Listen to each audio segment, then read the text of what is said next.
Chers frères et sœurs, ce que l'apôtre Paul nous propose ici, c'est ce que nous appelons aujourd'hui une société multiculturelle. L'Église, selon Paul, est une société multiculturelle. C'est une société qui est constituée par une multitude de personnes ayant des cultures différentes et par conséquent des manières différentes non seulement de vivre, mais aussi de dire leur foi, pour rester au domaine ecclésial. L'Église que Paul a suscitée, c'est une Église multitudiniste, c'est-à-dire une Église où coexistent une multitude de personnes singulières, différentes les unes des autres, sans que l'une ait prévalence sur l'autre. Toujours dans le domaine ecclésial, cela signifie qu'il y a non seulement des gens à la fois bien affirmés, que ce ne soit pas une occasion pour aller brailler l'Évangile dans le tramway, ou au contraire, des gens à la fois balbutiantes, si ce n'est chancelantes, où l'hésitation l'emporte souvent sur l'affirmation. La société ecclésiale de Paul, c'est une société qui peut nous inspirer en paroisse, mais aussi dans toutes les autres sociétés dont nous sommes membres. Qu'il s'agisse d'une nation, d'un immeuble, d'une association, d'une entreprise ou encore d'une famille. Paul nous aide à réfléchir ce qui fait société.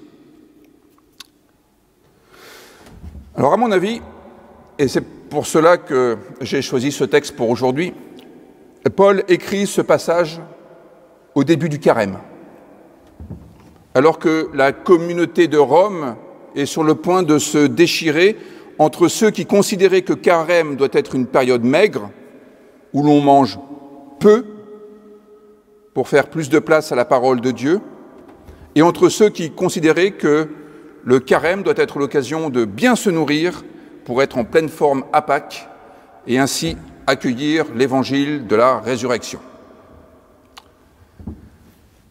C'est le vieux conflit entre saucisses grillées ou pas saucisses grillées. Ça remonte à Zwingli, cette affaire. Vous vous souvenez, si vous avez vu le film il y a 15 jours. Paul renvoie les clans dos à dos. Personne n'a raison contre l'autre. Les deux attitudes peuvent coexister dans la mesure où chacun agit pour de bonnes raisons. Au fond, nous pourrions le dire avec la remarque que faisait le théologien protestant Søren Kierkegaard. Bien des problèmes viennent de ce que les gens mettent des « ou », la conjonction de coordination « ou », là où il faudrait mettre des « et ». Ce sera donc fromage et dessert. Ce sera croyant depuis toujours et néo-converti. Ce sera hommes et femmes, petits et grands, anciens et nouveau-nés. Certainement, aimerions-nous que tout le monde s'aligne sur notre manière de penser et notre manière de faire. Après tout, si nous agissons d'une manière, c'est parce qu'il nous semble que c'est quand même la meilleure manière de faire. Et nous qui avons un goût prononcé pour la vérité, nous aimerions que nos frères et sœurs n'errent pas dans le mensonge ou la méconnaissance. Et donc, nous voudrions qu'ils se rallient à notre position. Quand quelqu'un arrive dans une paroisse et qu'il ne fait pas comme les autres, ça se voit. Et c'est quand même rarement vécu avec enthousiasme. Disons que cela pose moins de questions quand tout le monde se lève en même temps pendant le culte pour chanter ou pour tel moment de la célébration. Disons que ça se passe mieux quand, lorsque nous faisons le cercle pour la célébration de la scène, il n'y en a pas qui restent au centre du cercle.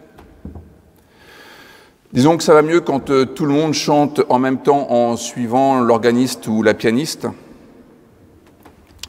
Et on trouve que c'est quand même beaucoup mieux quand tout le monde dit le Notre Père, non seulement de la même manière, mais au même rythme. Sauf en christianisme. Au fond, cette façon d'apprécier une société n'est pas la nôtre. En tous les cas, ce n'est pas notre idéal. Ce n'est pas ce vers quoi nous avons le désir de converger. Parce que ça, c'est une société qui favorise le mimétisme, c'est-à-dire l'art et la manière de faire la même chose que le voisin. Le film « Le cercle des poètes disparus » le montre très bien quand le professeur de lettres va avec ses élèves dans la cour du lycée et leur donne pour seule consigne de marcher dans la cour. Et en quelque temps, tout le monde finit par marcher au pas. En perspective protestante, c'est assez insupportable. Ces phénomènes mimétiques, qui sont aussi des phénomènes de masse, sont une des caractéristiques des sociétés, des groupes, des communautés dont les membres ont tendance à suivre la majorité. Et du coup, tout le monde s'habille de la même manière, tout le monde écoute la même musique, etc. Ça, ce n'est pas la société de Paul. Ce n'est pas la société chrétienne rêvée. Au risque de me fâcher avec quelques-uns parmi vous, il est possible d'être paroissien de Maglone sans tomber en pamoison devant Johann Sebastian Bach. On peut même préférer Mozart. Parce que, selon ce que développe l'apôtre Paul, il n'est pas question de faire société en uniformisant les pratiques, les attitudes ni les discours. Une église n'est pas une machine à broyer les particularités, mais un lieu pour favoriser non seulement le respect des personnes, mais en vérité l'épanouissement de leur personnalité. Il ne s'agit pas de dire que tout se vaut, que toutes les pratiques sont les bienvenues, car Paul le dira dans l'Épître aux Corinthiens, tout n'édifie pas. Tout n'est pas fait pour le Seigneur. Mais quand quelque chose est fait pour le Seigneur, alors qui suis-je pour juger l'autre au sens de le condamner et de lui reprocher son attitude? Paul n'était pas du genre à tout tolérer. Vous savez, vous ne savez pas, mais nous avons dans notre liturgie officielle un petit bout de prière d'intercession extrêmement malheureux, qu'on n'emploie jamais parce qu'il est anti-paulinien. C'est une prière qui dit « Seigneur, aide-nous à accueillir mon prochain avec toutes ses différences. » Mais alors quoi? On accueille les gens qui pratiquent aussi l'excision avec réjouissance? Non, pas toutes les différences. Tout ne se vaut pas. Il ne s'agit pas non plus de choisir une manière d'être et d'aligner tout le monde dessus. Au fond, l'apôtre Paul nous rend attentifs au fait qu'une société est constituée de personnes qui ne sont pas toutes et tous au même niveau de leur parcours d'humanité. Et une société ecclésiale peut s'enorgueillir d'être une société où chacun est accueilli de manière inconditionnelle, quelle que soit l'étape à laquelle il se trouve sur son chemin de vie. Nous n'en sommes pas tous au même niveau de notre parcours de découverte de la foi, qui grandit en nous chaque jour. De même, on ne va pas demander à quelqu'un qui commence à faire du sport de courir la semaine suivante un marathon. On ne va pas demander à quelqu'un qui découvre la foi de vivre tout ce qui lui arrive avec la même agilité que quelqu'un qui est fils de protestant, petit-fils de camisard, arrière-petit-fils de galérien et arrière-petit-fils de prédicants.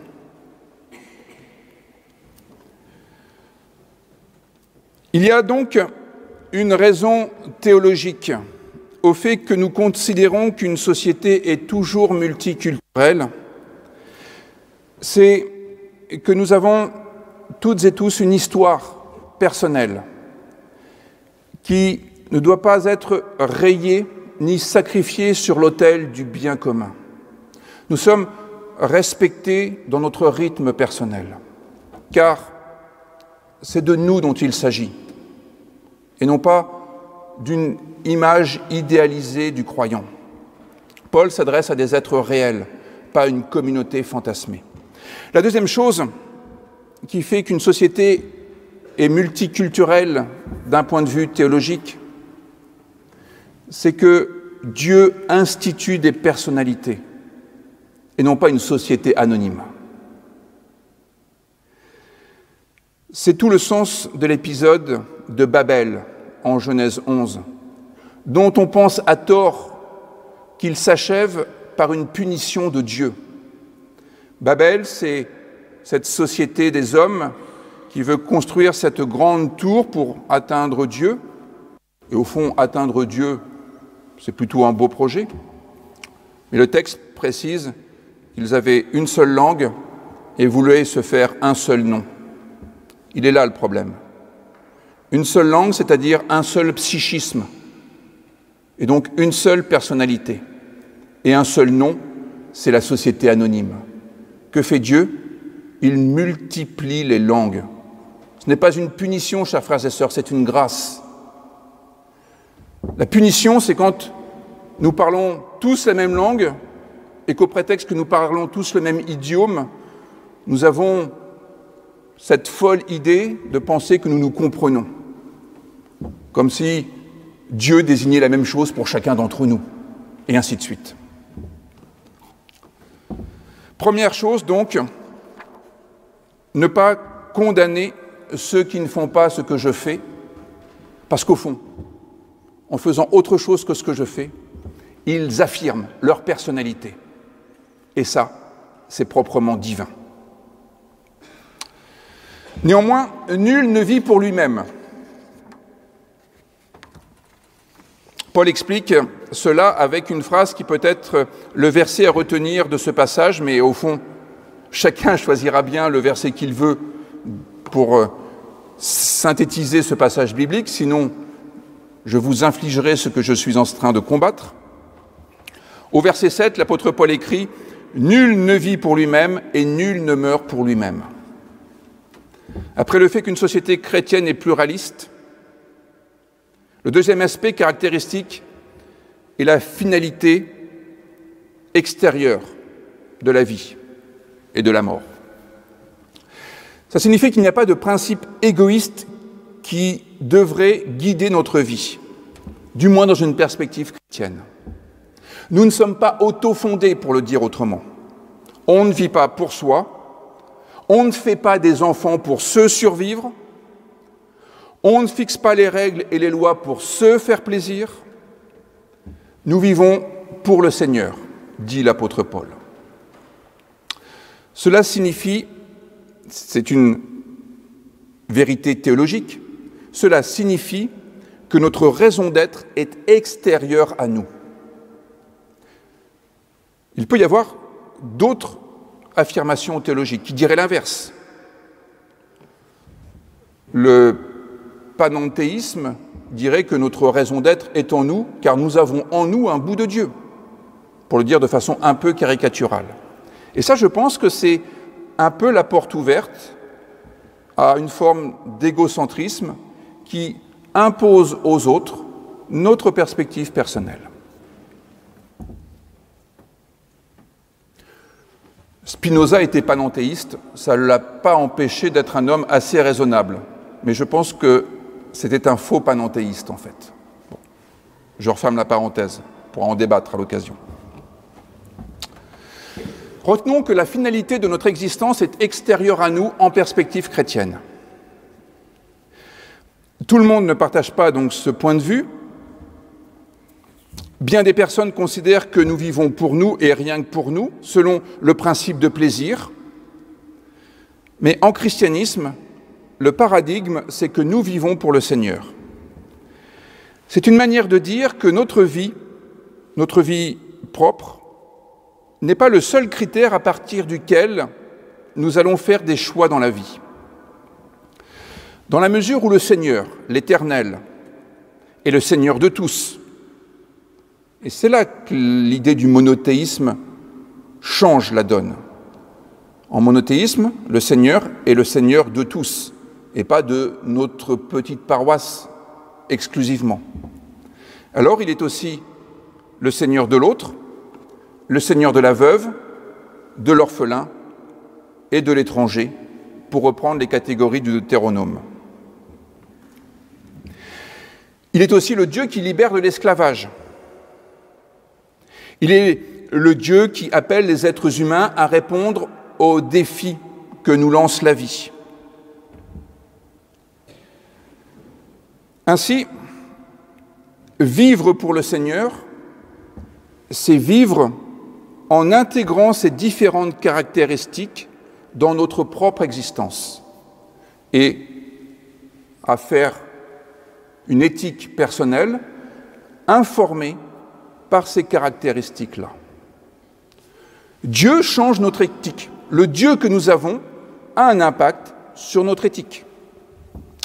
Disons-le avec une formule de philosophie politique, le chrétien s'occupe de l'intérêt général. Le chrétien s'occupe de l'intérêt général. Le chrétien ne se préoccupe pas simplement de sa pomme, mais aussi de l'intérêt général, de ses prochains, qu'ils soient glorieux croyants, qu'ils soient faibles dans la foi ou mécréants patentés, qu'ils confessent leur foi de manière tonitruante ou qu'ils n'aient pas les lèvres particulièrement circoncises à ce sujet. Nul ne vit pour lui-même, notre finalité est hors de nous. Ce qui signifie que nous ne sommes pas notre propre mesure. L'homme n'est pas à la mesure de l'homme, au sens de l'individu. Nous ne pouvons pas nous contenter d'une vie qui consisterait à satisfaire nos envies, à satisfaire nos élans. Il y a un projet infiniment supérieur qui peut nous animer en perspective chrétienne et que Paul énonce en ces termes au verset 17 et au verset 19. Le royaume de Dieu, c'est non pas le manger ni le boire, mais la justice, la paix et la joie par le Saint-Esprit. Recherchons ce qui contribue à la paix et à l'édification mutuelle. Autrement dit, l'apôtre Paul récuse que le christianisme soit une philosophie du plaisir personnel. Vous avez entendu, il parle de joie, donc il n'évacue pas le plaisir. Mais le plaisir personnel n'est pas un critère éthique. Je ne peux pas faire abstraction du plaisir de l'autre dans l'élaboration de mon propre plaisir.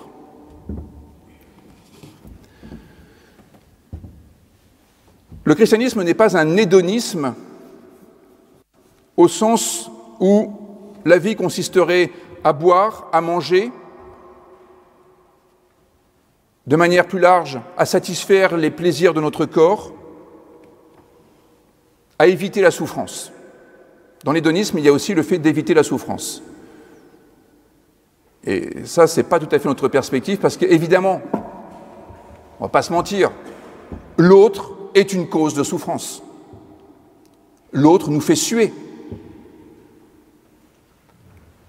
En essayant de rétablir la phrase de Jean-Paul Sartre, l'enfer, c'est les autres, au sens où nous n'arrivons pas à avoir une relation en profondeur avec l'autre, au sens où l'autre n'est que celui qui me pompe l'air et qui ne peut pas être pour moi un interlocuteur de choix.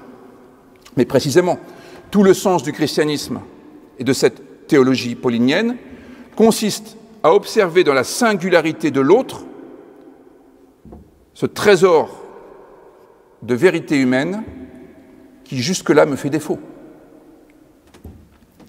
Paul, en indiquant que nul ne vit pour soi, oriente donc notre compréhension de la vie en direction de l'intérêt général qui se construit par la paix entre tous, par l'édification mutuelle et la justice. Et cette finalité est extérieure à nous. C'est la justice selon l'intérêt général et pas selon ce qui m'arrange. Cette finalité extérieure à nous est décisive car c'est elle qui donne le sens de nos actes. C'est elle qui donne le sens de notre manière de vivre. En effet, comme le dit l'apôtre Paul, un acte est neutre en soi. Rien n'est impur en soi, dit-il. Une chose n'est ni bonne ni mauvaise. C'est la finalité qu'on va lui donner qui donne du sens à cette chose. Et du coup, si nous n'avons jamais de finalité, alors nous ne donnons jamais le moindre sens à ce que nous faisons. Et du coup, on tourne en rond, on se lasse et on est frustré parce que ce que nous vivons n'a aucun sens. Alors, ça peut aller quand on est enfant de n'avoir aucun sens à la vie, mais au bout d'un moment, ça devient une bonne source de burn-out. Et ça, il vaut mieux l'éviter. Sans finalité, il n'y a pas de sens à ce que nous faisons et nous sommes le plus malheureux des hommes, nous dira l'apôtre Paul dans l'Épître aux Corinthiens. Sans finalité, une société devient dépressive. Elle ne peut que s'effondrer. Si la seule raison d'être est de vivre pour soi, alors nous ne faisons que lutter contre la mort. Nous ne faisons que lutter contre la disparition. Nous ne faisons qu'une chose, c'est maintenir la possibilité de satisfaire notre plaisir personnel. Et donc, nous ne faisons que lutter contre la mort. Quand l'Église s'évertue à ne pas disparaître, qu'elle oriente toutes ses actions pour sauver sa peau, elle se vide de sa substance. Et ensuite, elle se vide de ses paroissiens. Ainsi en va-t-il de toute société humaine. Quand le seul objectif, c'est de ne pas mourir, on oublie de vivre. Et moi, je suis aussi assez séduit par l'idée qu'il y ait une vie avant la mort. Il y a plus que cela. Si nous n'avons pas de finalité extérieure qui nous attire, nous et nos contemporains, s'il n'y a pas ce grand débat, ce grand conflit des finalités, pour dégager une finalité encore supérieure à celle qui nous anime, alors la vie devient une guerre des égaux. Si nous ne vivons qu'en fonction de nos instincts individuels, nous entrons en conflit permanent les uns avec les autres. C'est comme conduire en ville sans la finalité qui est de fluidifier la circulation de tous les habitants, quel que soit leur mode de locomotion d'ailleurs. Si nous ne sommes pas animés par des finalités communes, qui nous sont donc extérieures, la vie en commun n'est pas autre chose qu'un rapport de force. C'est la guerre de tous contre tous en permanence. Cela provoque au début un peu de fatigue et de lassitude. Cela finit par des morts et des blessés qu'on laisse sur le bord de ce chemin de conflit permanent. Et au fond, c'est à cela que l'apôtre Paul nous rend attentifs. Dans toute société qui n'est pas animée par un principe de pureté qui éliminerait tout ce qui est divergent, tout ce qui est hérétique, tout ce qui est discordant, dans une société multitudiniste, il y a donc des forts et des faibles. Cette dialectique des forts et des faibles permet à Paul de développer une proposition théologique pour donner un avenir à toutes nos sociétés humaines.